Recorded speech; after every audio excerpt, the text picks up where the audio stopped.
Alors, il s'est posé des Parashat Vayera.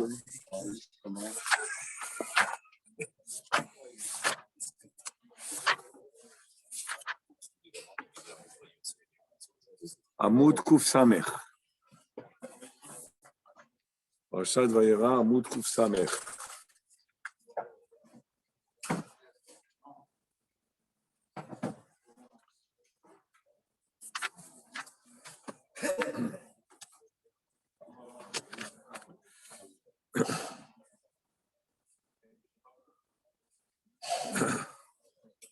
Parmi les trois malachim qui viennent visiter Avraham Avinu, il y en a deux qui vont poursuivre leur mission, qui est la destruction de Sodome et Amora et sauver, épargner Lot de la Fichat Sodome et Amora.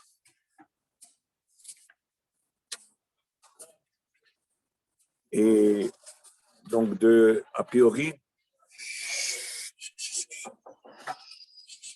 du Oel de Abraham, les deux malachim vont se rendre directement à Sodome et Amora.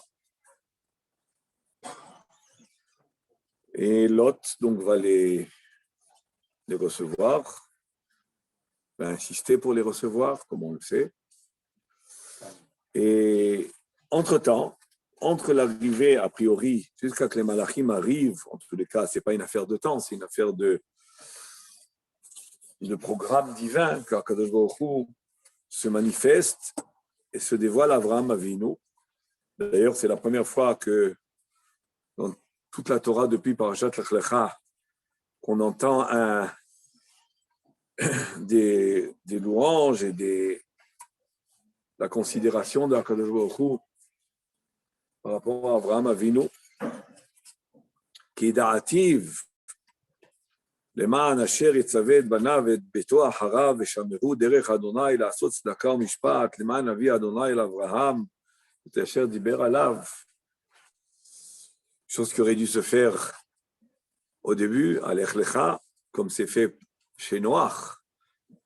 D'emblée, la Torah nous le présente en tant que tzaddik. Et Avraham Avinu, non, on l'avait expliqué, on avait déjà ramené plusieurs fois le Maharal de Prague qui explique pourquoi. Et entre-temps, donc, quand Kadosh Baruch Hu veut se dévoiler et se manifester à Avraham Avinu et lui annoncer, parce que Avraham Avinu est proche d'Hachem, Avraham ou Avi, il est tellement proche d'Hachem que Hachem nous dit, je ne peux pas ne pas faire part à Avraham Avinu de mes desseins, de mes projets. Donc, avant que les malachim arrivent, mais ils étaient déjà en route, ils sont venus chez Avraham Avinu dans le but, après ça, de poursuivre leur parcours et d'aller pour affliger le fléau divin sur Sodome et Amora. Et entre-temps, et c'est ce qu'on lit dans le pasuk Kaf, Perek Yutret, Vayomer Adonai za'akat Sodome ve'Amora ki rabba ve'chatatam ki chaveda me'ot eredana ve'ere aketsa'akata haba elai asu kala ve'im lo eda'a. Donc, la Torah nous dit, Avraham informe Avraham Avinu, je vais descendre, voir ce qui se fait dans cette ville-là, et si Béhémet, ça se passe comme ça m'est parvenu, c'est-à-dire à Ketza'akata, Baou Elai, si Béhémet, ils ont fauté, ils sont arrivés à ce niveau-là que les villes doivent être détruites, à ce moment-là, je vais les détruire. Et sinon, je saurais quoi faire. C'est ce qu'on pourrait traduire a priori. Et ce qui préoccupe le Shem Shmuel qu'on veut étudier aujourd'hui, est pourquoi il était nécessaire finalement de faire les deux choses. C'est-à-dire, on a l'impression qu'il y a un Bet Mishpat maintenant, il y a le jugement divin, mais il y a déjà les malachim en route. Et donc, finalement, on a l'impression que c'était déjà décrété avant. Et tel que Akadosh Baruch Hu maintenant intervient, apparaît Avraham Avinu, et Avraham Avinu va faire une tfila Hazaka Meod, très puissante, la tfila de Avraham Avinu. On a l'impression que finalement, les malachim n'étaient pas tout à fait en route pour détruire, puisqu'il fallait encore faire un bedin, il fallait encore juger pour décider.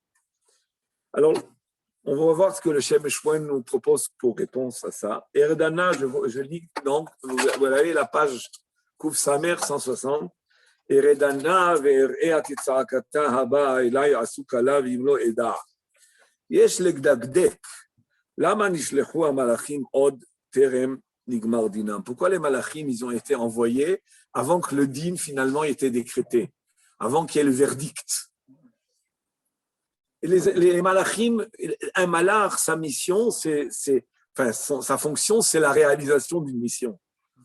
Donc, ils sont envoyés pour réaliser une mission, et avant que le Beddin est arrivé au verdict. C'est ce qui apparaît être ici. Et ces malachim qui viennent, c'est des malachim qui viennent aussi chez Avraham Avinu, qui sont invités là-bas. Et ça aussi, Bezrat Hashem, on en avait parlé, peut-être on en parlera ce soir.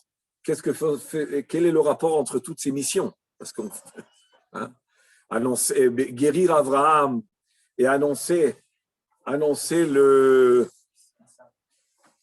la naissance de Yitzhak et la destruction de Sodome et Gomorrha, c'est trois choses tout à fait différentes. Donc il faut comprendre pourquoi ces trois choses se concentrent.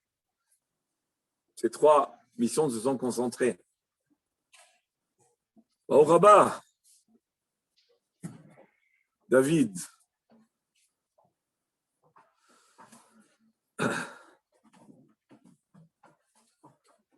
Mais ça, ce n'est pas notre sujet aujourd'hui. Notre sujet, c'est de comprendre pourquoi les envoyés, les malachim sont envoyés avant le verdict, puisqu'on voit que Akadosh Baruch Hu maintenant s'adresse à Avraham Avinu et lui annonce, lui dit, tu sais, si c'est comme je vois, quand même, je dis ça à Kaviachol, si c'est comme je vois, il mérite la destruction. Mais a priori, Akadosh Baruch Hu laisse une place, une porte, où il y a une porte qui est ouverte à la tefila, et peut-être plus qu'à cela. Donc pourquoi il fallait déjà, déplacer les malachim et c'est pas qu'ils ont du mal à se déplacer, mais c'est quand même a priori anticipé. C'est anticipé avant que Akadosh Baruch Hu ait décidé de détruire Sodome et Gomorrha. Déjà les malachim sont en route. Voilà, ça c'est une question a priori simple, qui est apparente, mais on ne se la pose pas toujours. Et la réponse est plus intéressante que la question même, des fois, comme ça arrive souvent. יש לדקדק למה נשלחו המלאכים עוד טרם נגמר דינם. ונראה, והנה אמרו, הגמרא nous dit dans Baba Kama, דף סמך עמוד ב', כלבים משחקים אליהו הנביא בלעיר.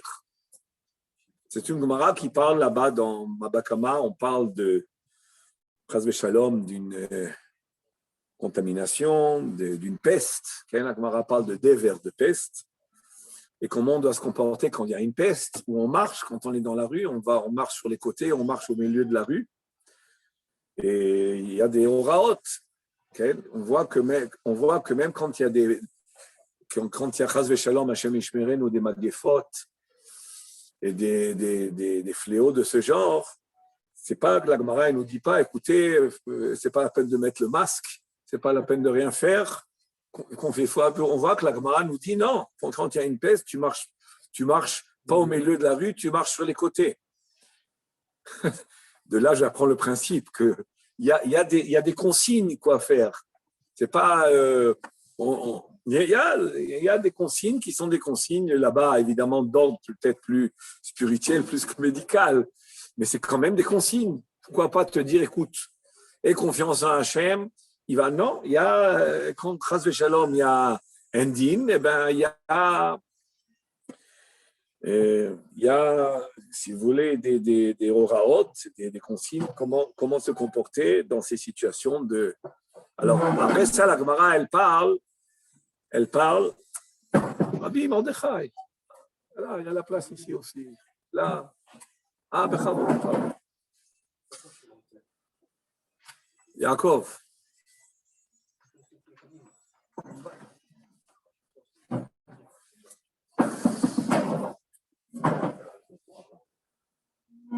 אז נראה, והנה אמרו ז"ל, כלבים משחקים אליהו הנביא בלעיר. La Gemara poursuit et nous dit qu'on peut, à travers le comportement des chiens, on peut savoir quelle est la situation de la Hashgacha. Si les chiens ils pleurent, c'est écrit, alors le Malach HaMavet se trouve dans la ville, Hashem Yishmerenu v'yatzilenu. Et si les chiens rient, le sachakim ou jouent plutôt, s'amusent, hein? Si les chiens s'amusent, Eliyahu Hanavi Balaïr, Eliyahu Hanavi arrive dans la ville. C'est ce que la Gemara nous dit. Donc, a priori, le comportement des chiens, il est révélateur de la situation.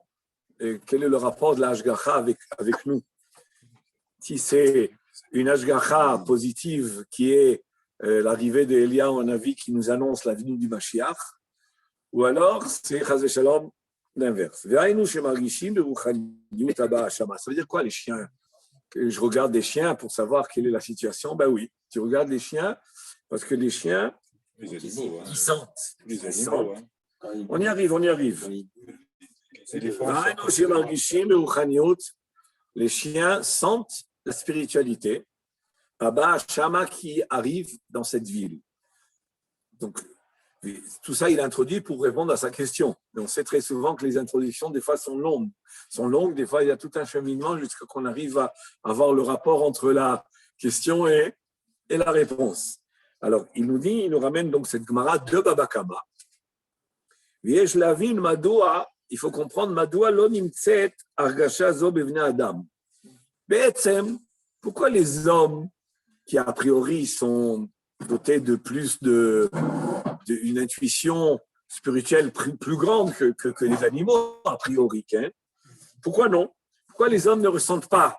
Pourquoi les hommes ils vont pas ressentir Eliyahu? Pourquoi eux, quand il y aura Eliyahu dans la ville, ils vont pas ressentir et ça va se manifester, ça va se déceler à travers leur comportement gai, leur amusement, peu importe, ou autre chose.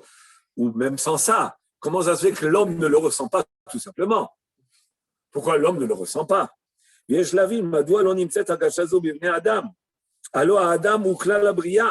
L'homme, il comprend en lui toute la création. Toute la création divine, elle est dans l'homme. L'homme comprend, on l'a dit ça dans Parashat Bereshit, à la dracha de l'El Shabbat, ici, Parashat Bereshit, on a parlé que Naase Adam et Tzalmenu Kitnutenu, c'est quoi Naase au pluriel? C'est que d'après le Zohar HaKadosh, et même on peut soutenir ça avec le Midrash Rabbah, il a invité toute la création à participer à la création de l'homme. Naase Adam et Tzalmenu Kitnutenu, c'est en réalité demander à toute la création des plus hautes sphères jusqu'au plus bas, à la plus basse création, c'est-à-dire des plus hautes sphères spirituelles de la Tzilut, jusqu'au domaine, jusqu'au minéral. Tout se trouve dans l'homme. L'animal, l'angélique. L'homme, il a un peu de tout. Donc, s'il a un peu de tout, il aurait dû sentir, lui, Eliyahu Hanavi, qui se trouve dans la ville, plus que tout, puisqu'il a un côté angélique, qu'est l'homme en lui. Donc, il a a priori une connexion avec tout ce qui... Il a une connexion avec tout, puisqu'il a un peu de tout. Donc, il a un ressenti, il a la possibilité de déceler tout, de ressentir tout. C'est ce qu'on dit. Mais lui, il n'a pas la dimension d'ange, le chien. Pourtant, il pense Oui, mais là, c'est vrai. Mais c'est ce qu'il dit maintenant. Donc, Kalvachomer l'homme. ויש להבין מדוע לא נמצאת הרגשה זו בבני אדם. הלא האדם הוא כולל הבריאה וכל מה שנמצא בכל הבריאה הוא בריאה. Tout ce qui se trouve dans chaque créature, Yeshnam kulam ba'adam. L'homme, c'est une koma shlema. Comment dire une koma? C'est une dimension qui, koma shlema. Ve'ayitachen shetimatzi hagashaka zo beba'alei chaim. Est-ce que c'est possible que cette sensation-là se trouve chez les animaux? Ve'lo timatzi ba'adam, et que l'homme non. Les chiens, ils ressentent la présence d'Eliyahu Hanavi dans la ville et l'homme ne ressent pas. Ve'atirut lezeh ou pashut. La réponse à ça, elle est simple. Pas si simple que ça, mais elle est simple. Kihi anotenet. C'est justement la raison pourquoi l'homme ne ressent pas et les animaux ressentent. Ki ba'asher ukolel kol hanivraim. Du fait que l'homme comprend toutes les créatures. Mais ça veut dire quoi comprendre toutes les créatures? Il comprend aussi toutes les vertus et toutes les dimensions, l'homme le comprend. Dans le monde, maintenant il continue, qui est Shnami Koach Hamastir, dans l'homme qui comprend toutes les dimensions, donc il va comprendre aussi, l'homme, il va comprendre aussi le Koach Hamastir. C'est quoi Koach Hamastir?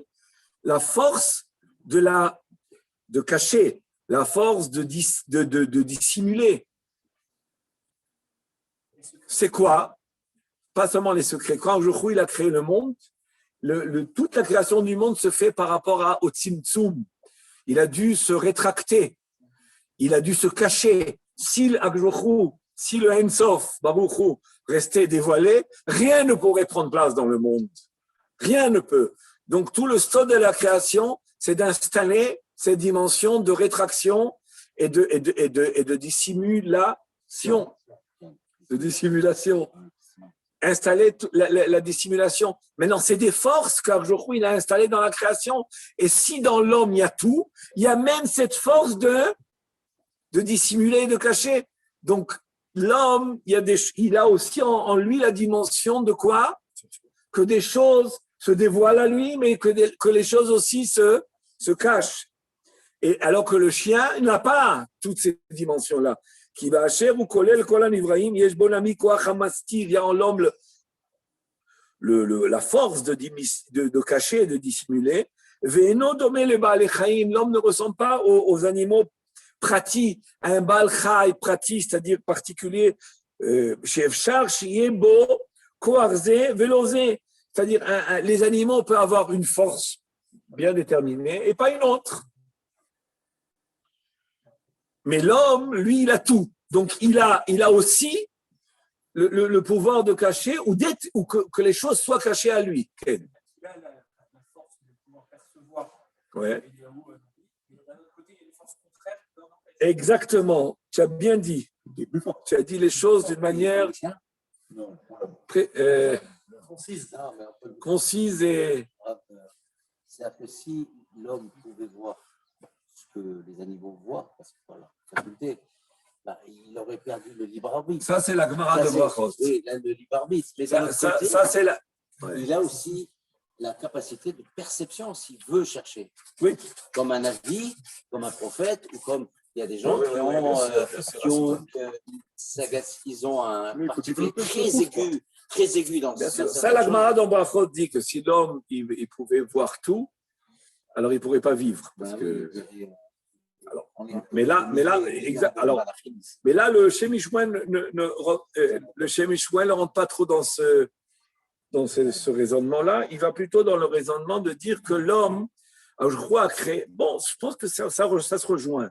Il a créé l'homme avec l'homme est relié et connecté à toute la création. C'est Naas, c'est Adam et Tzamen, c'est-à-dire qu'il a tout en lui, le divin, l'angélique, l'animal, le végétal, le minéral, il a tout en l'homme.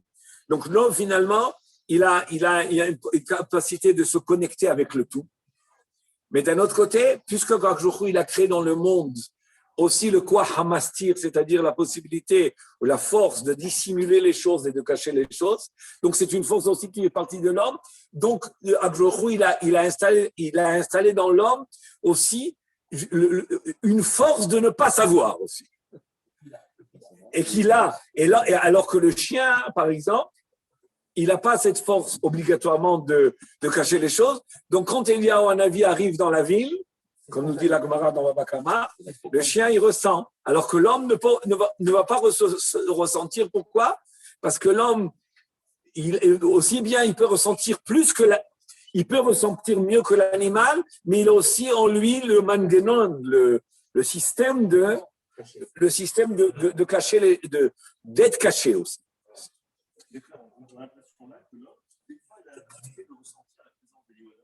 Oui. Et pourtant, on a l'impression que c'est jamais calme.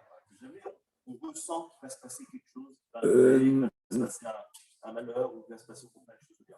Le chien, c'est tout le temps. Parce qu'il y a chez tous les hommes, systématiquement, systématiquement, plutôt naturellement, de la création, de l'essence de sa création, il y a en lui quelque chose la force de dissimuler et de cacher qui existe en lui, donc qui ne permet pas d'être naturellement connecté avec cela. Mais si il va amplifier en lui la connexion avec les anges et il va se sanctifier, il va se spiritualiser, oui, il l'aurait. Et il y en a qui l'ont. Et les Tanaïm, ils étudiaient Chavruta avec Eliyahu Hanavi, Rabbi Yehuda Hanassi et d'autres.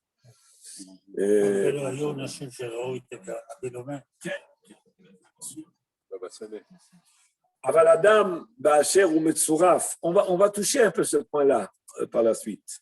Aval Adam Ba'asher ou Metsuraf Be'kol ha'chochot. Du fait que l'homme, il est plus que l'animal, puisque lui il comprend Na'aseh. Pourquoi au pluriel Na'aseh? Il a invité toute la création de se joindre à lui pour faire l'homme. C'est-à-dire, vous êtes tous avec moi dans l'homme. Même moi, je suis dans l'homme. Animal. Ou Bichlal Abriya, Yesh Koach HaMastir. Et dans le Koach Abriya, il y a la force de cacher. S'il n'y avait pas la force de cacher, le monde ne pourrait pas être créé, puisque le monde est créé du Tzimtzum. Si la divinité, l'infini divin était dévoilé, le monde ne peut pas prendre place, ne peut pas prendre place.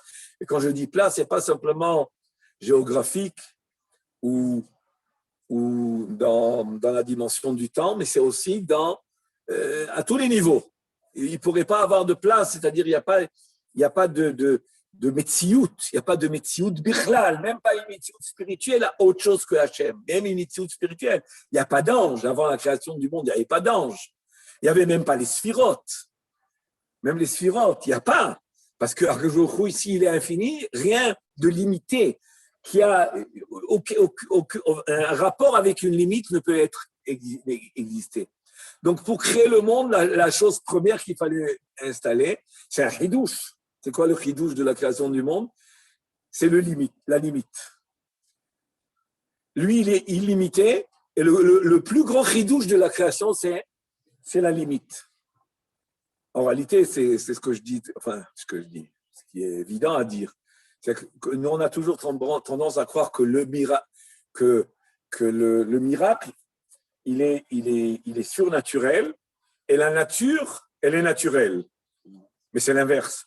Parce que la nature, c'est des limites. C'est un chidouche qui est des limites. Qui est l'illimite, c'est la nature divine originelle. Alors que la limite, c'est un chidouche. C'est pour ça que la nature, c'est un vrai ness. C'est incompréhensible là, comment on pouvait avoir des limites dans l'illimité. Comment les limites peuvent prendre place dans l'illimité? C'est impossible en réalité. C'est tout à fait illogique. C'est quelque chose qui ne peut pas être perçu par la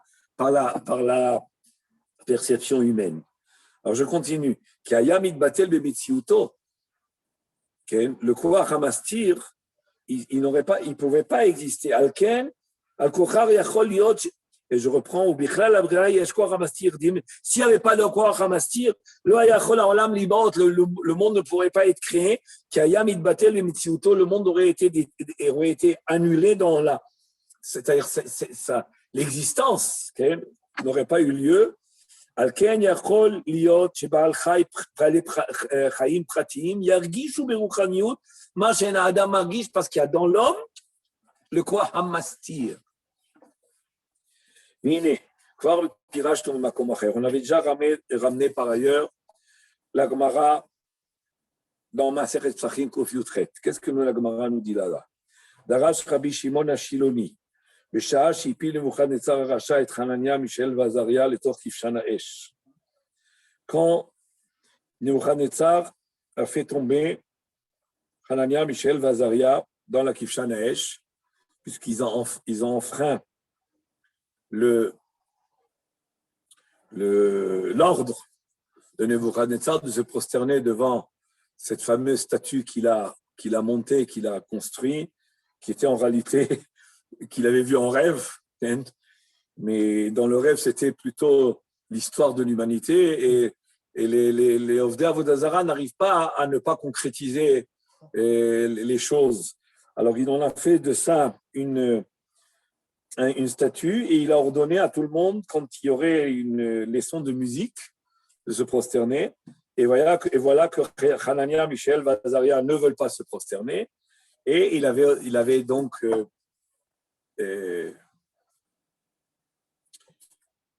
annoncé, c'est-à-dire menacé, si on peut dire, de punition, de tomber dans Kivshan Haesh. Et ça, c'était en réalité le fameux Kiddush Hashem qu'ont fait Michel, Hanania et Azaria, qui avait été choisi avec Daniel pour être les ministres. En réalité, ils avaient des fonctions chez le roi Nebuchadnezzar. Et c'est même étonnant qu'il va les jeter comme ça, alors qu'ils étaient très appréciés du roi. Mais bon, le Torah Kivshan Haesh, Amad Yurkamu. Yurkamu, c'est le nom d'un ministre spirituel qui est le ministre de la glace. Le ministre de la glace, il est allé chez Akadosh Baruch Hu. Amar lefanav, il a dit à Akadosh Baruch Hu, Ridonot she'olam, ered vatzanen et Kivshan Haesh, il a dit à Akadosh Baruch Hu, il jette ces tzadikim là dans Kivshan Haesh. Je descends, permets-moi de descendre pour refroidir la fournaise. Ve'atzil la tzadikim, et je vais sauver ces tzadikim. Je vais sauver ces tzadikim, Hanania, Michel, Azaria. Mitor Kivshan Haesh, Amarlo Gabriel, et bien mettre la Gemara dans Psachim là-bas. Pourquoi elle parle de ça? Parce qu'elle parle du Hallel. On parle du Leila Seder là-bas, et on parle du Hallel. Et dans le Hallel, on dit Alléluia et Hashem kol goïm, shabehu kol haomin, ki gavar alenu hazov, et Hashem leolam Alléluia. Qu'est-ce qui a dit ces phrases-là? C'est Hanania, Michel, Vazaria quand ils ont été sauvés de Kivshan Haesh. Ve'emet Hashem leolam Alléluia. La Gemara, elle ramène deux avis. Qui est-ce qui a dit la fin de ce pasuk? Ve'emet Hashem, la vérité divine, elle est éternelle. Ve'emet Hashem leolam Alléluia. Qu'est-ce qui aurait dit ça? Alors la Gemara, elle dit, là-bas, c'est un avis, et c'est ça, ce morceau qu'on ramène de la Gemara va selon cet avis-là. C'est Gabriel, l'ange Gabriel qui a dit ce Ve'emet Hashem leolam Alléluia. Pourquoi? Parce que Gabriel, il était intervenu quand Akadosh Baruch Hu, quand Avraham Avinu il a été jeté par Nimrod au Kivshan Haesh, Gabriel voulait sauver Avraham Avinu. Donc il a dit à Gabriel, ne te mêle pas, c'est pas toi. Parce que je veux que tout le monde voit qu'Avraham Avinu est sauvé. Lui, il est unique dans ce monde. Moi, je suis unique dans le Créateur. Le monde va savoir que, voilà, il a cru dans le unique, donc c'est l'unique qui ajoute, et ce n'est pas l'intervention d'envoyer d'Akadosh Baruch Hu. Mais il a dit à Gabriel, puisque tu as voulu sauver Avraham, je vais te récompenser. Quelle est ta récompense? C'est toi qui sauveras plus tard Michaël, Hanania, Azaria. Le voilà. Alors regardez, la Gemara, elle dit, Amarlo Gabriel. À Gabriel, qu'est-ce qu'il dit à Yorkemo, qui est l'ange de la glace, qui est le ministre de la glace, la glacière? Comment on l'appellerait aujourd'hui? Amarlo Gabriel. Amarlo Gabriel. Alors Gabriel, il a dit à Yorkemo, le ministre de la glace, En gvurato shel HaKadosh Baruch Hu bekach. C'est pas, on va pas voir la grandeur d'Akadosh Baruch Hu. Si tu es si tu es le ministre de la glace, tu vas éteindre le feu. On va pas voir la grandeur d'Akadosh Baruch Hu. Shata sar shel barad, ve'akol yodim she'amayim mechabim et ha'esh. Tout le monde sait que l'eau éteint le feu. Et là, ani sar shel esh. Mais moi, Gabriel, c'est l'ange du feu. C'est le din. Gabriel, c'est le din. Michael, c'est le chesed. Gabriel, c'est le din, c'est le feu. Ered, c'est moi qui va descendre. Ve'akarer mi bifnim, évidemment, il va demander la permission d'Akadosh Baruch Hu. Nous dit le Midrash, le lui dit, oui, voilà, est arrivé le jour de ta récompense, c'est toi qui descends. Ered ve'akarer mi bifnim ve'abdiar mi bachutz. Je vais descendre et je vais refroidir l'intérieur du feu et je vais attiser l'extérieur de la flamme. Pourquoi cela? Pour que ceux qui se trouvent dans la fournaise soient épargnés et les autres qui ont dénoncé, ceux qui ont dénoncé Michel, Hanania, Azaria au roi, le roi, qu'est-ce qu'a dit le roi? Parce que Nebuchadnezzar, quand il regardait, il commençait à faire attention. Qu'est-ce qui se passe dans la fournaise? Il voit qu'ils ne brûlent pas les trois, mais non seulement les trois, Michel, Hanania, ne brûlent pas, il voit 4 personnes. Il demande à tout le monde, mais on a jeté 3 personnes, pourquoi j'en vois 4? Ça, c'est écrit même forage dans Sefer Daniel. Et finalement, c'était qui ce 4e? C'était Gabriel qui était descendu. Voilà ce qu'on voit ici, Gabriel. Et c'est qui m'a forage dans Sefer Daniel que c'est Gabriel. Hein? Parce qu'il a vu que c'était une forme divine. Il a dit, je vois un 4e ici qui a l'apparence divine. Alors lui, il est descendu en tant que l'ange du feu, et l'ange du feu qui vient refroidir l'intérieur, mais qui vient attiser l'extérieur pour que ceux qui soient jetés, les colporteurs, les rapporteurs, soient jetés et brûlés tout de suite. Parce que s'il avait... Ouais, plutôt ils ont rapporté, les malchinim, en tous les cas. Et c'est nes betornes. Donc, qu'est-ce qu'il dit, Gabriel? Vaut mieux faire un nes betornes, un nes dans un nes. Mettre de l'eau jeter de l'eau pour éteindre le feu, ça, évidemment, c'est un nes, dans le sens où ça arrive au moment où il fallait que ça arrive. Mais le nes n'est pas suffisamment grand. Vaut mieux que ça soit nes betornes. Amarlo Akadosh Baruch Hu, qu'est-ce qu'il a dit à Gabriel? Red. Atkan. Ça, c'est la Gemara dans la série Psachim qui traite du Hallel du Leil HaSeder. Ou Pirachnu, et c'est pour ça que Gabriel, qu'est-ce qu'il a dit? Ve'emet Hashem le'olam ha'eluya. C'est-à-dire qu'aujourd'hui, il tient ses promesses. C'est ça, Ve'emet Hashem le'olam ha'eluya. Tu m'as promis à moi de me récompenser. Et c'est venu beaucoup plus tard, hein, depuis. Il y a, disons, quelque chose comme... Non, non, Abraham Avinu, non. Abraham Avinu, c'est, disons, c'est 400, c'est, disons, 400 ans avant le Matan Torah. Et à... 3800. Non, ça fait 1500 ans. À partir de maintenant, ça fait 3800. Oui, non, je parle depuis... Ouais. Oui. Non, je parle entre Abraham et Oui, c'est ce que je veux dire. Donc, il y a 1300. C'est ça, 1300. Je crois que tu disais 3030. Amar lo Baruch Hu, upirashnu den revuta beze shak jofu menasser tateva. Alors nous, on va expliquer ça, nous dit le Shem Shmuel, qu'il n'y a pas tellement de grandeur, de puissance divine. On ne peut pas revoir et percevoir la puissance divine quand il s'agit de quelque chose qui est tout à fait que Akadosh Baruch Hu va vaincre la nature. C'est-à-dire, la nature, il y a le feu, qu'est-ce qu'il fait Akadosh Baruch Hu? Il éteint avec de l'eau, par l'intermédiaire de Yorkamo. Pourquoi? Parce qu'évidemment, le puissant, il peut toujours vaincre le faible. Ça ne veut pas dire que le faible n'existe pas. Mais Akadosh Baruch Hu, il voulait ici nous montrer autre chose. Pas simplement que la nature elle est faible par rapport à la puissance divine et qu'elle peut être vaincue. Non. Il continue. S'il y avait eu que l'eau ou la glace qui était tombée sur le feu, on n'aurait pas pu vu qu'en réalité la nature elle est vaincue. On aurait vu qu'elle est vaincue, mais on n'aurait pas appris qu'elle n'existe pas. Avalani, Sar Shelesh, qu'est-ce qu'il dit, Gabriel? Je suis le ministre du feu.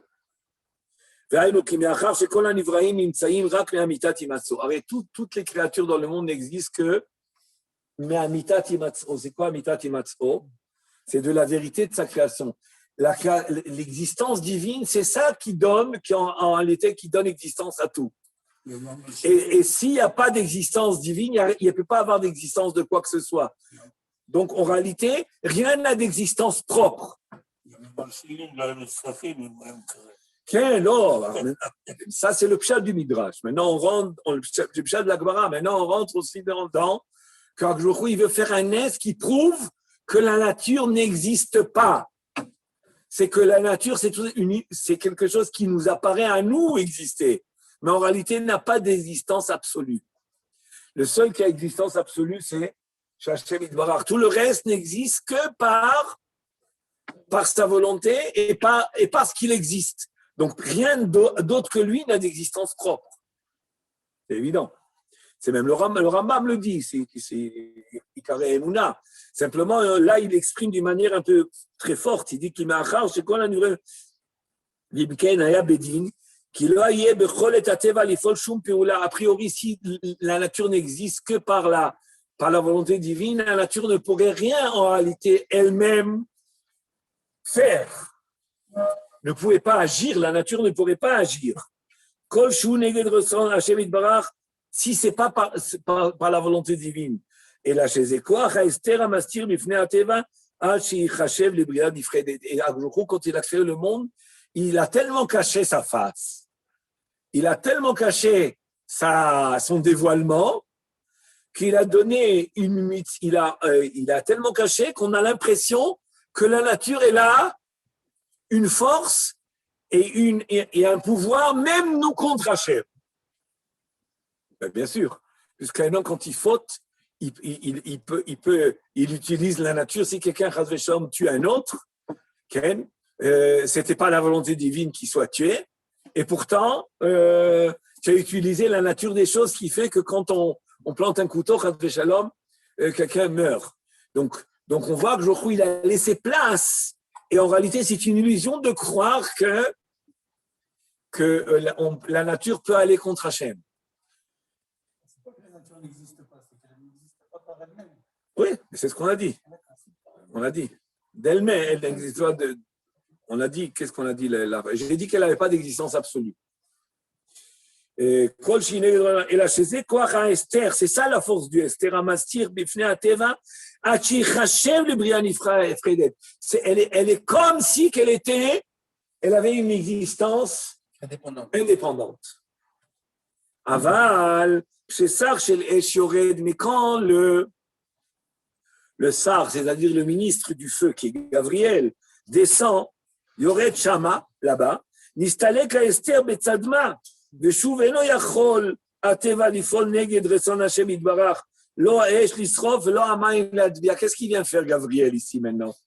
Il ne va pas venir éteindre le feu. Qu'est-ce qu'il fait? Il fait que le feu perd sa propriété de brûler. C'est ça qu'il a fait. C'est pas qu'il y a eu de l'eau qui a éteint le feu, c'est que le feu ne brûle pas. C'est ça, refroidir le feu. Comment on peut refroidir le feu? Refroidir le feu, qu'est-ce que ça signifie? C'est retirer du feu sa propriété naturelle. Donc, le Akjochou, il a voulu que le nez, c'est Gabriel qui a proposé ça, que le nez soit plus grand. C'est quoi le nez plus grand? Moi, je suis le responsable. En réalité, le feu, c'est moi l'envoyé du ciel de l'existence du feu dans le monde. Et donc, c'est moi qui maintiens, c'est Gabriel qui maintient les propriétés du feu dans le monde. Donc maintenant, qu'est-ce qu'il dit Gabriel? Je change. Ça veut dire quoi, je change? Ça veut dire que la nature va perdre ses propriétés. C'est aussi ce qu'il a dit. Il a dit je vais refroidir. Oui, mais comment? Si, oui, mais de quelle manière il a dit? Il a dit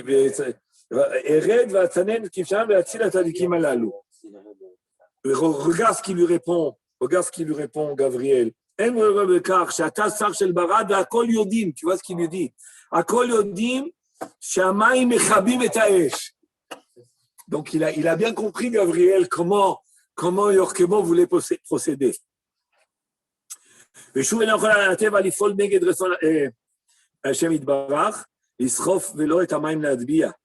וזהו כבוד השם יתברך שאין עוד מלבדו. C'est ça le כבוד השם. אין עוד מלבדו. Il n'y a rien d'autre que lui dans le monde. Ça veut dire que la nature, elle paraît exister, mais en réalité, Akjouchou peut retirer à tout moment, Akjouchou peut retirer les propriétés de la nature. Donc, il n'y a pas d'existence à aucune création dans le monde que lui. C'est quelque chose qui est a priori fondamental, mais ce n'est pas toujours clair dans les définitions. Là, il y a l'approche de ces chachamim-là. Je ne vais pas dire que ce n'est pas une approche chassidite, elle existe un peu même ailleurs, qui est une approche où, si tu veux, on vient te faire comprendre que, pas seulement de te dire, tu sais, Akjouchou, il a tout créé, c'est lui qui gère tout, qui dirige tout, c'est lui qui donne la force à tout. C'est plus que ça. C'est lui qui donne la force à tout, mais sache que tout ce qui existe en réalité paraît exister, semble exister, mais en réalité n'existe pas. Donc c'est un peu plus fort.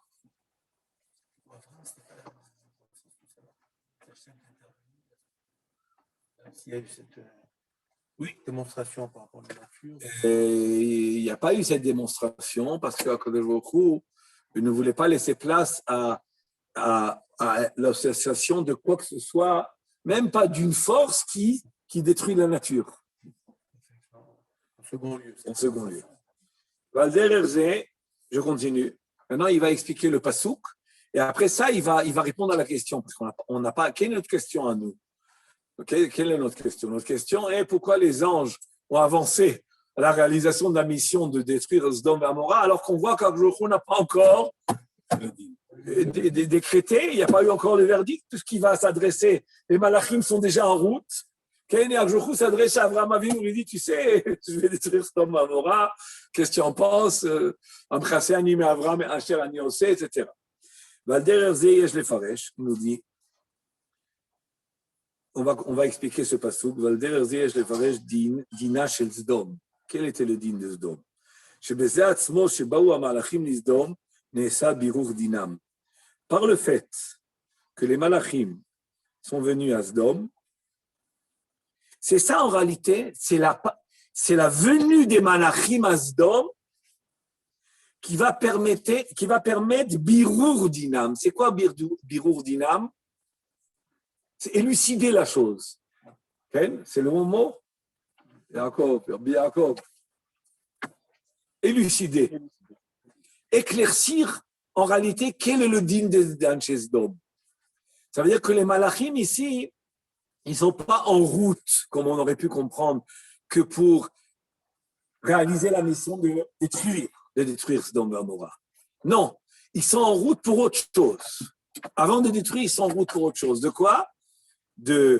D'éclaircir et de faire le birou, élucider si Béhémet, les Sdom et Amora, Anshé Sdom et Amora sont arrivés à ce degré qui justifie la destruction.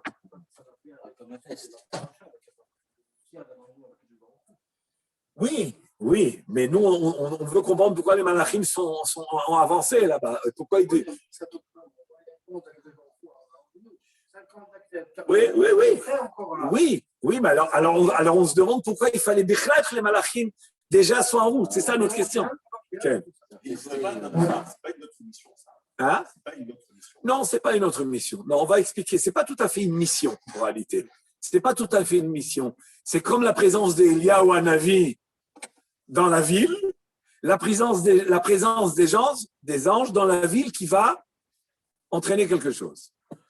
Je continue. שבזה עצמו שבאו המלאכים לסדום, נעשה בירור דינם, שהרי נסתלק לרגליהם ההסתר בצד מה.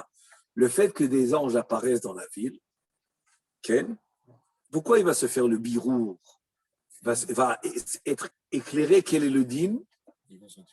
שהרי נסתלק לרגליהם ההסתר בצד מה. Du fait que les malachim sont présents, il y a moins de Esther Padim. Il y a moins, la phase divine, elle est moins cachée.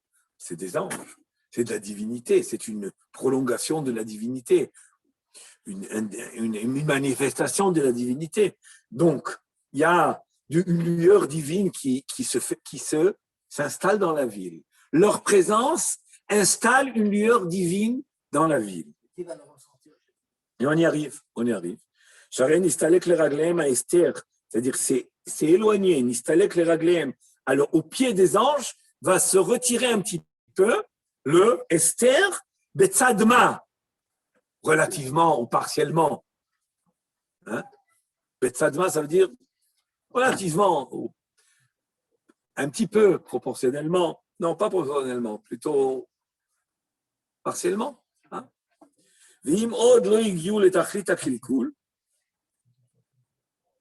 V'im od lo igiu letachlit hakilkul. Et s'il s'avère que Sodome et Amora ne sont pas arrivés au tachlit, c'est-à-dire à l'extrémité de la dépravation, hein? Ve'aroi bepnimiutam. Et s'il s'avère que le mal n'est pas réellement dans le fin fond de la personnalité, al kopanim ayu tzrichim lehargish betzadma itorerut le'etiv dakam, ils auraient dû ressentir un quelconque réveil que les anges, que la présence des anges va provoquer chez eux. Un petit peu. V'im lo itoreru. Et si, à la suite de la présence des anges, ils vont pas avoir de réveil, ça prouve que quoi? Que le fond du fond est complètement pourri. Mauvais. Si ils sentent que les hommes ne font pas, pourquoi ils devraient les sentir?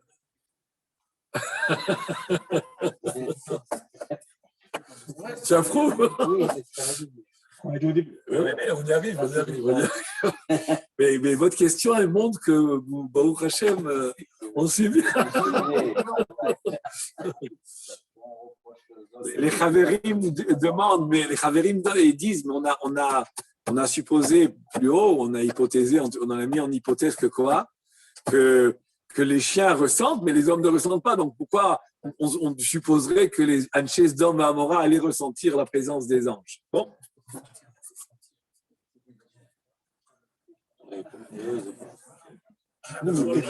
Mais ils sont sortis on n'a pas dit ils sont les anges. Au contraire. Ils enlèvent un peu du Esther, c'est marqué. Ils enlèvent du Esther. continuer, toute la vie, de continuer dans leurs habitudes, mauvaises habitudes. Oui, mais là, ce qu'on veut déceler, on veut déceler l'intérieur de. On veut déceler l'intérieur, quoi.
Voilà.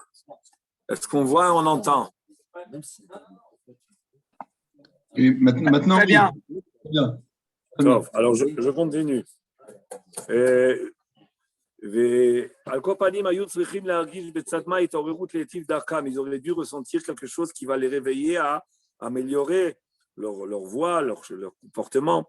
Et ils ne s'ils ne se sont pas réveillés quand les anges sont à la présence des gens,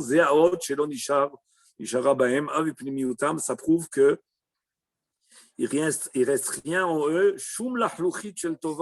rien de bien. Et donc, tout espoir à... un autre mot. Tout espoir est réduit à zéro. Bon. Néant. Tout espoir est néant. Yesh lomar. Réduit à néant. Non, mais littéralement, c'est... Non, mais zéro, c'est Ouais. c'est parfait. C'est très bien, néant. Allez. Yesh lomar chez Zoï Kavanat Midrash. Et c'est ce qu'on voit parce qu'il y a un Midrash Meforach qui dit mais la Met chez Patach Lahem Amakom Petach Shel Tshuva. Sur ce passouk-là que nous avons introduit au début, Erdana ve'ere aketzakata Abba Elai Asukala v'imlo Eda. Le Midrash nous dit Meforach qu'Akadosh Baruch Hu, il est descendu à Sdom et Amora pour ouvrir un pétard de Tshuva. Donc on voit que toute la dracha du Shem Ishmael, elle n'est pas comme ça une interprétation. Elle est réellement fondée parce que le Midrash lui-même voit dans ce passouk-là de la descente d'Hachem. Okay? C'est une descente d'Hachem. C'est quoi cette descente d'Hachem?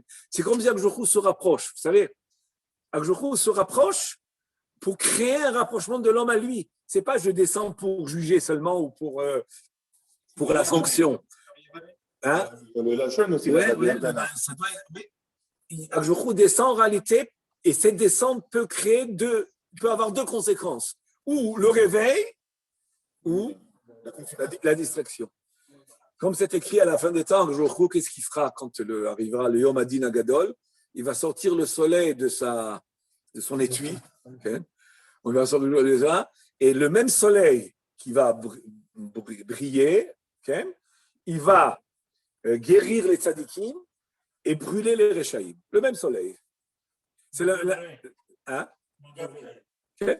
Donc c'est la même idée. C'est la même idée qu'en réalité la manifestation divine, elle aspire, elle rapproche, elle renforce, elle fait le bien avec ceux qui méritent et elle repousse l'autre. Elle a la même double fonction qui sont extrêmement opposées.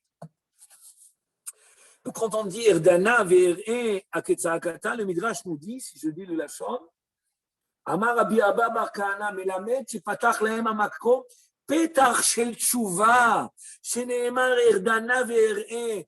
Et j'explique, ça veut dire quoi? Erdana, je descends, ça ne veut pas dire que c'est la tshuva. Oui, il voit le Midrash, la tshuva. Le fait que je descende, c'est un rapprochement. Vous savez, on dit Ashivenu, Ashuva Alechem, je se rapproche, et donc vous, en me rapprochant de vous, vous êtes susceptible de vous rapprocher de moi.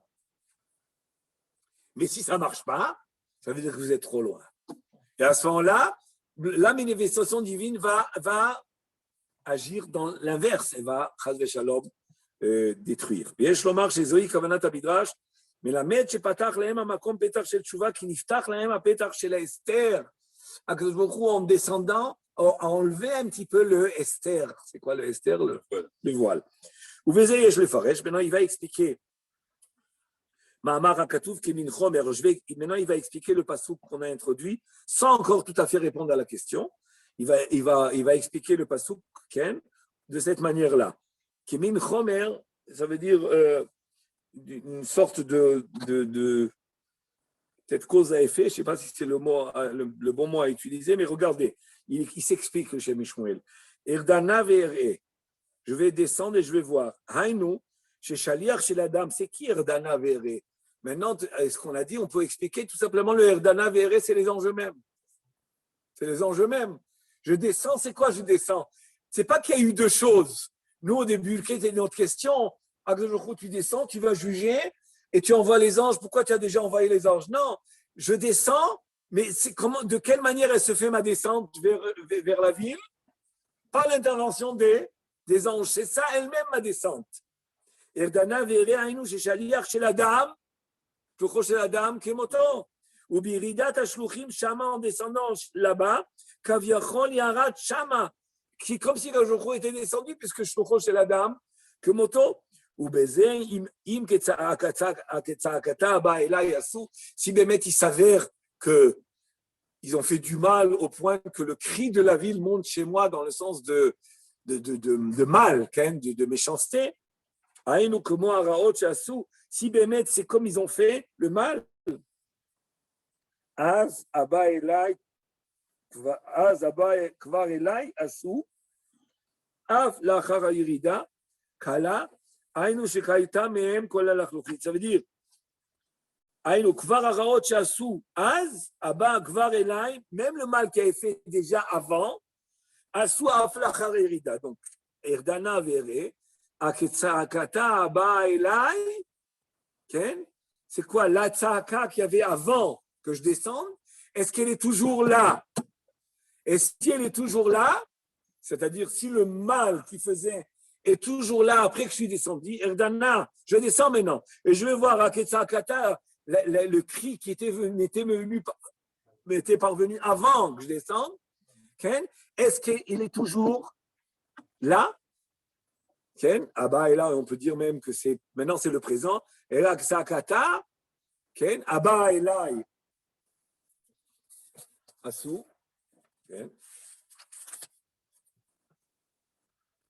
Ah non, Abba est là et c'est passé, d'après le mot. Donc c'est Abba est là, ça a déjà passé.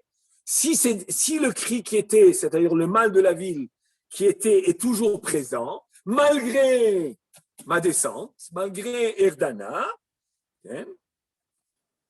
Aïno que moi, Rochasu Az Abba Akvar est là, Abba Akvar, ça veut dire déjà, c'était passé.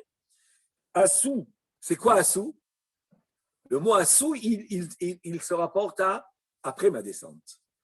Si le mal qu'il y avait avant ma descente est toujours présent après ma descente, il le dit explicitement, Kala, alors là je vais détruire. Mais là il ne va pas expliquer le mot Kala que dans le sens de l'opération divine de détruire. Il va l'expliquer.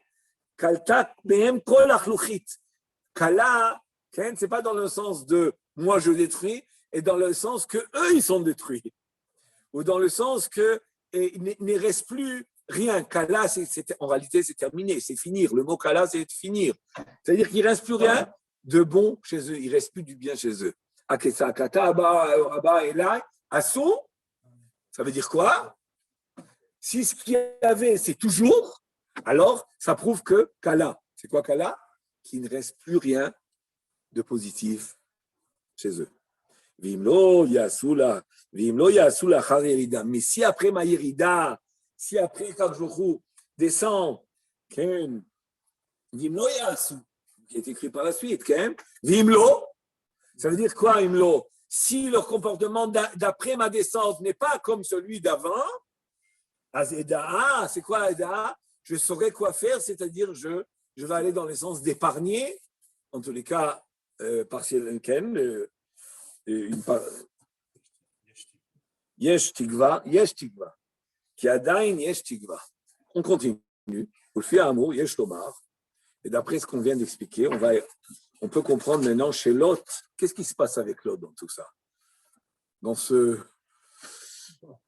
cette manifestation divine dans ce dôme, et qui en réalité est venue, j'aurais dire, confirmer, en réalité cette manifestation est venue confirmer que le mal, il est vraiment de fond. C'est venu confirmer puisque la manifestation n'a rien réveillé chez les âmes, chez Sdom. Ils sont restés aussi atumim. Atumim, ça veut dire tout à fait insensibles. Rien à bouger chez eux. Mais chez Lot, qu'est-ce qui se passe? Il nous dit, Ulfi Amour Yeshlomar chez Lot, Av Shekvar Nifrad d'Avram. Malgré que Lot, il s'est déjà séparé de Avram. Mais Nershad à la Gezel Valarayos, il était soupçonné du vol. Quel vol? Avec l'affaire de la dispute entre les Roé, Lot et Roé Avram. Et Arayot, où on voit Arayot, c'est quand Vaïssa, Lot Enav, Vayar et Kol Kikar Yarden.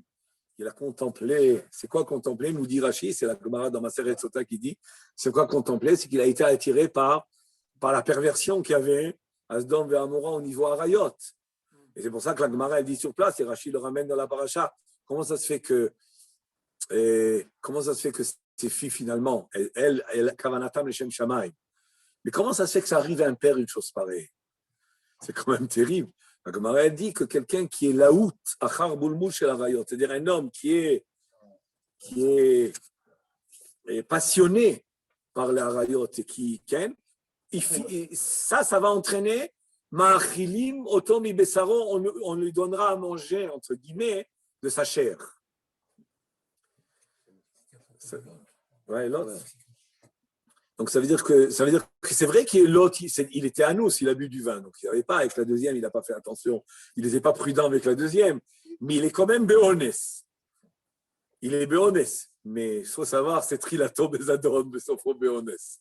C'est-à-dire que le début était, c'est quand un homme, il faut savoir qu'un homme, des fois, il se trouve, finalement, il y arrive des choses qu'il fait un peu innocemment, mais des fois, c'est dérivé d'un mal que tu as choisi. Tu as choisi ce mal, Ken, Bederer Shadam Rotzelelech, un petit peu dans le même principe, Bederer Shadam Rotzelelech, et là, ça arrive grave chez l'autre. Mais malgré tout, le Shem Shmuel va nous rappeler les bons côtés. Quoi? Il a l'étincelle. Pas cher. Oui, voilà. Mais je disais, pourquoi il a choisi comme quartier? Il a choisi le quartier Sdom ou la ville Sdom, l'autre, parce qu'il voulait la bonne ambiance. Cherche. Il y a des gens qui aiment la bonne ambiance. Oh, évidemment, je dis ça, c'est entre guillemets triple. Ou Mikol Makom, je ne voulais pas dire d'autres exemples qui pourraient être des blagues, mais bon. Mikol Makom, Ahar Biat HaMalachim, après la venue des Malachim, Nitorer Bekirbo Regesh Tov. Après la venue des Malachim, chez Lot, ça a oui marché. Il a oui ressenti. Malgré qu'il est un homme et pas Chas Veshalom. Enfin, il a ressenti. On voit jusqu'au point il était même, mais si Routnev pour l'Ansatochim, il est en danger là. Il a risqué sa vie pour faire l'Ansatochim, l'autre. Non. Il sort, c'est lui qui sort à la porte pour protéger les hôtes. C'est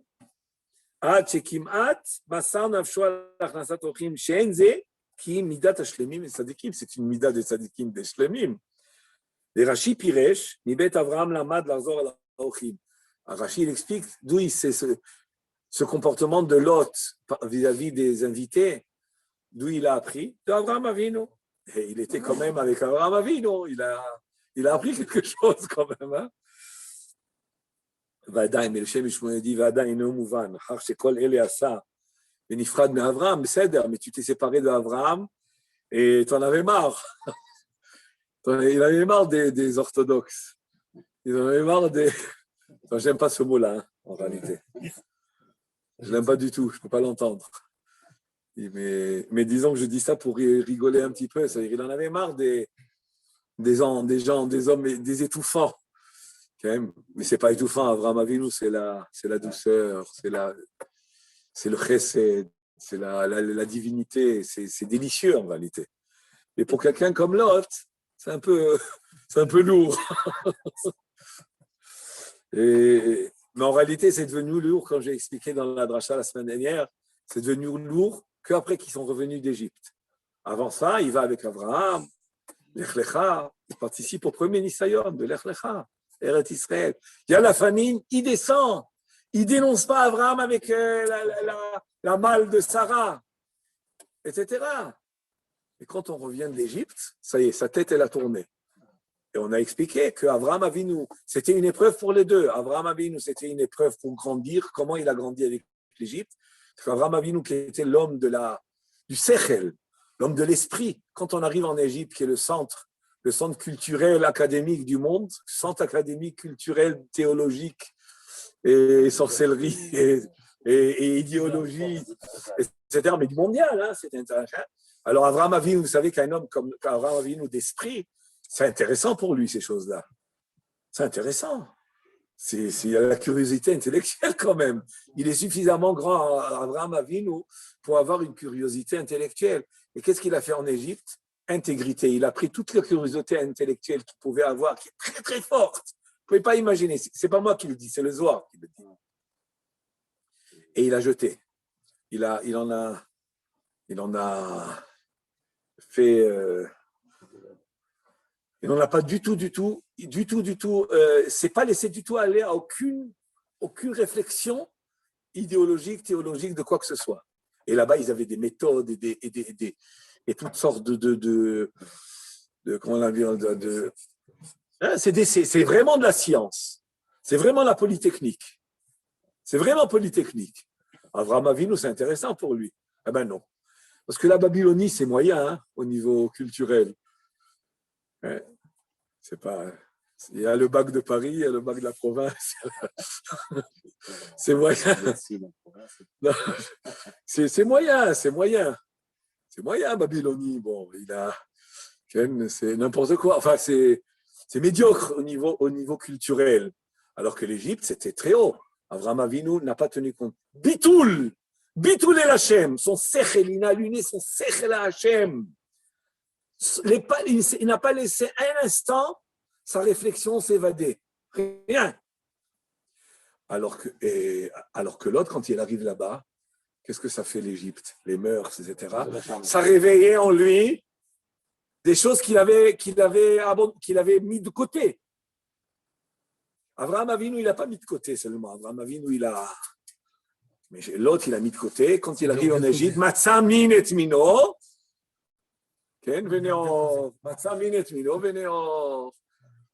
Et ça réveillait. Donc, quand ils retournent de l'Égypte, ils sont ensemble, etc. Ils se comprennent plus. Quoi? Mais lui, qu'est-ce qu'il dit le Shem Ishmael? A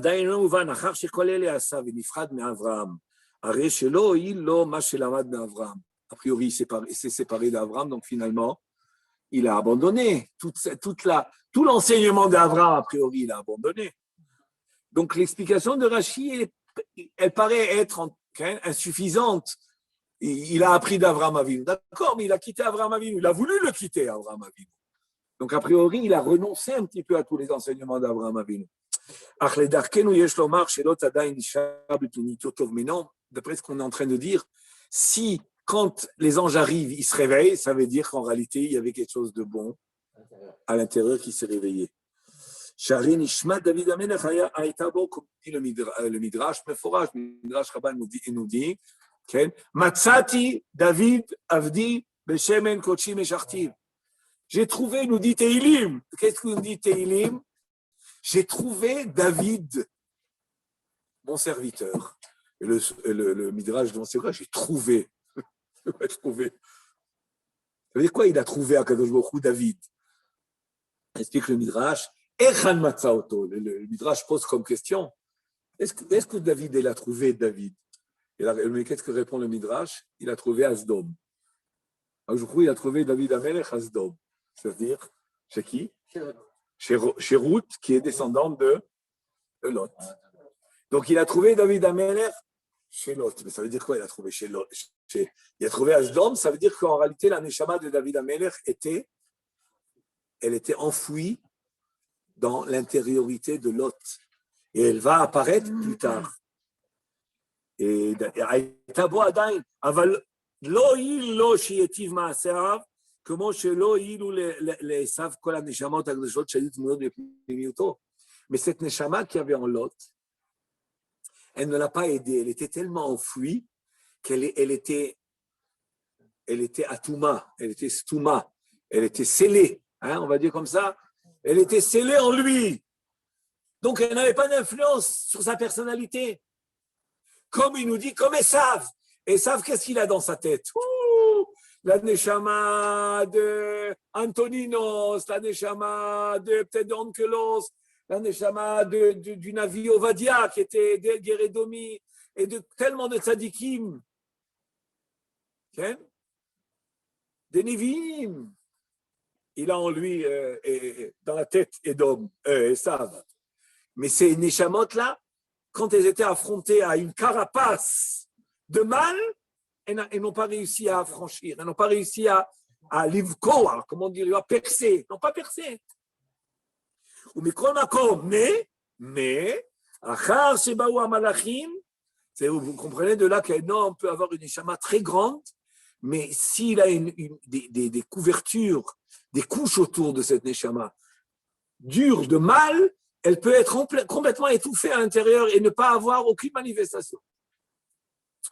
Mais quand il y a une manifestation divine particulière qui vient de haut et qui vient là où il se trouvait, mais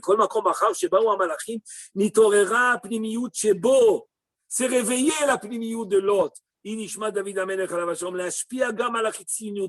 Pour avoir d'influence même sur son extérieur, jusqu'à il a eu une messirut neve, c'est-à-dire il s'est consacré, il s'est investi pour les malachim, et de là va se faire le tri. Qui mérite d'être sauvé de ce don Barbara? Comment s'est fait le tri? Par l'avenue des malachim. Parce que l'avenue des malachim, c'est quoi? C'est un éclairage divin. Et celui qui va à la lueur de cet éclairage, de cette lumière-là, qui était la venue des anges, qui sont les shlichim d'Akadosh Baruch Hu, celui qui va être sensibilisé, celui qui va se réveiller, ben ça prouve qu'il y a quelque chose qui n'est pas entièrement pourri, comme on a dit, et donc il mérite d'être sauvé. Il est sauvé Bédine. Donc Akadosh Baruch Hu, il a envoyé les malachim, en réalité, l'envoi des malachim fait partie du Bédine en réalité. Parce que c'était un moyen en réalité d'élucider le dossier de cette ville-là. Et on peut comprendre qu'il aurait pu être aussi ne pas être sauvé. Alors. Il pourrait ne pas être sauvé.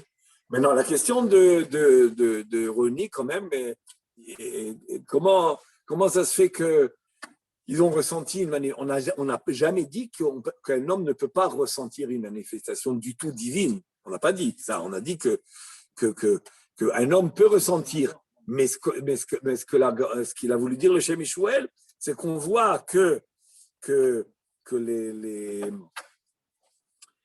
l'apparition d'Eliyahu Hanavi peut sensibiliser des créatures.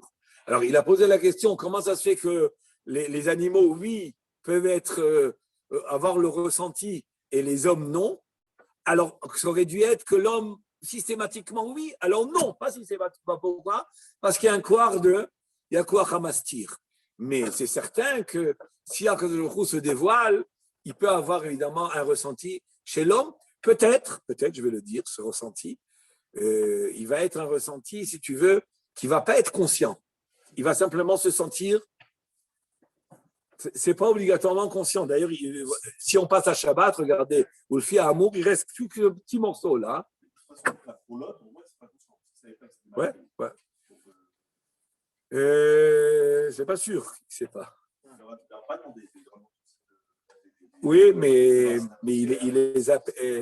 là-bas, ils sont appelés Malachim Dafka. Chez Avraham Avinu, ils sont appelés Anashim, et là, ils sont appelés Malachim dans la Torah. Tu dis qu'Abraham, c'était tellement courant de Malachim que c'est Ouais. comme d'Anashim. Voilà. Alors que chez lui, non. Ou le fit à Amour. Ils ont la bina, c'est-à-dire qu'ils voient, ils peuvent prévoir, ils ont une sensation c'est ça rentre dans ce. Tu vois tout ce que le mari fait partout. Non, mais ça rentre dans cette corps qui est ce corps mystique qui. Un petit peu. C'est pas Ou le fit à Amour, Yesh li Torel. Ou le fit à Amour, Yesh li Torel, Shabbat Kodesh. Et d'après ce qu'on vient de dire maintenant, Shabbat. Souvent, le Shem Yishmael termine avec Shabbat.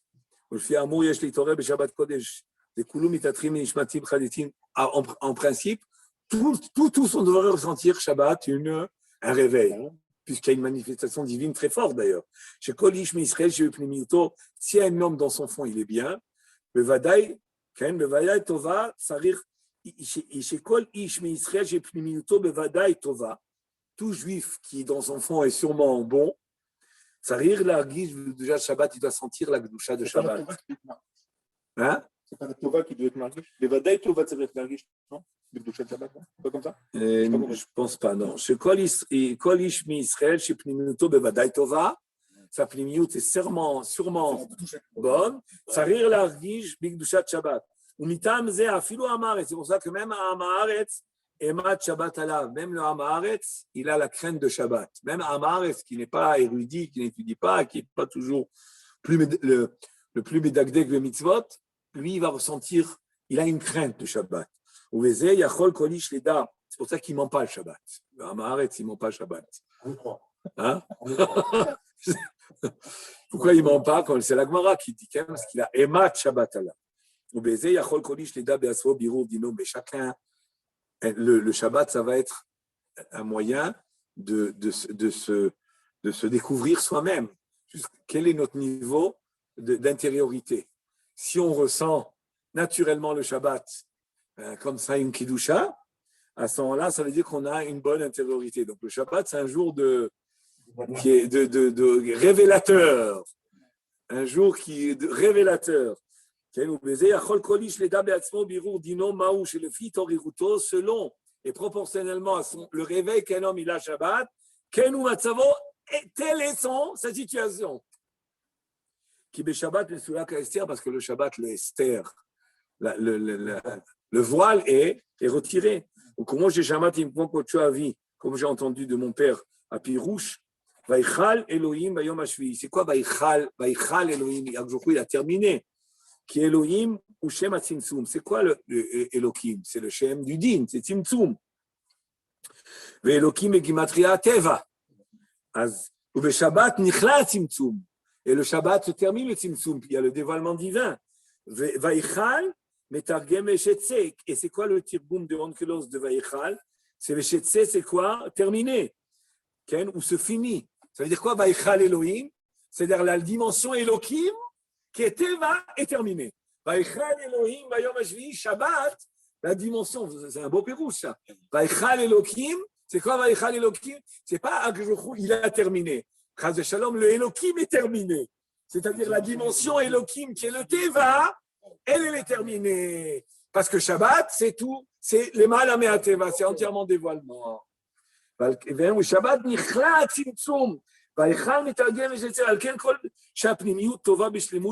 a une pnimiut bonne, le réveil de Shabbat va être grand. C'est ce qu'on en voit dans le Harizal. Un homme à Rosh Hashanah, le Harizal, il dit que quand un homme à Rosh Hashanah, il a il sent il sent une sensibilité, j'aurais dit plutôt un réveil, mais aussi il sent que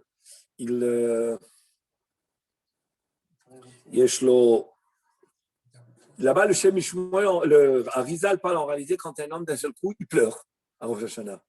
Il éclate en pleurs. Oui, il pleure. À ce moment-là, tu es jugé. Ça peut être au début de la matinée, au milieu, ça peut être toute la journée. C'est à ce moment-là que tu es jugé. En tout cas, au moins à Tratzot. C'est à ce moment-là que tu es jugé. Au moment où tu ressens, tu as un réveil. Tu as un itrakshut, Ken. C'est très bon signe d'après ce qu'on me demande. Et c'est un bon signe. Ça veut dire que tu as une sensibilité du jugement. Mais comment on pourrait dire maintenant itrakshut? Comment on va dire en français? Il a une conscience. C'est à ce moment-là qu'on est jugé parce qu'on a pleuré ou on pleure parce qu'on a été jugé. On pleure parce qu'on est à ce moment-là jugé. Dans ce sens-là. On pleure dans le sens où tu ressens que tu es maintenant que tu es focalisé, que tu es sur la loupe. Mais ça veut dire quoi? Ça veut dire qu'en réalité, tu es jugé encore une fois par le principe que j'ai dit tout à l'heure. Le jugement, il se fait par le rapprochement au jour à toi. Parce qu'on dit Dirshua Hashem beimatzo. Il faut invoquer Hashem quand il est là. Donc, a priori, il est là. S'il est là, vous voyez, il y a le din. Ça devrait être le chesed, ça va ensemble. Ça veut dire que s'il est là, ça fait les deux effets. Ou ça te rapproche ou ça te juge, ça te.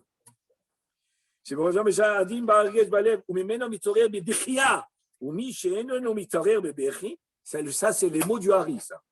Si un homme ne se réveille pas Rosh Hashanah tout seul, ou à Yom Kippour, j'imagine, si un homme n'a pas été jugé à Rosh Hashanah, peut-être Ken, eh bien, ça veut dire que son âme, elle n'est pas purifiée encore. Et ça veut dire quoi? Ça vient de la raison qu'on a expliqué plus haut, qui est qu'en réalité, la manifestation d'Hachem doit créer une sensibilité. Shibriot, boi pakedu, mashgiach alem, ça veut dire que il me surveille, il me voit, il me scrute, et mashgiach alem ou mechamadzen, iftach asitum, et de là vient du fait que si Arjochou il se rapproche de moi, donc finalement le situm qui est le fait d'être le bouchon, comment on va dire le bouchon, l'étanchéité, le verrouillement, le verrouillage, le verrouillage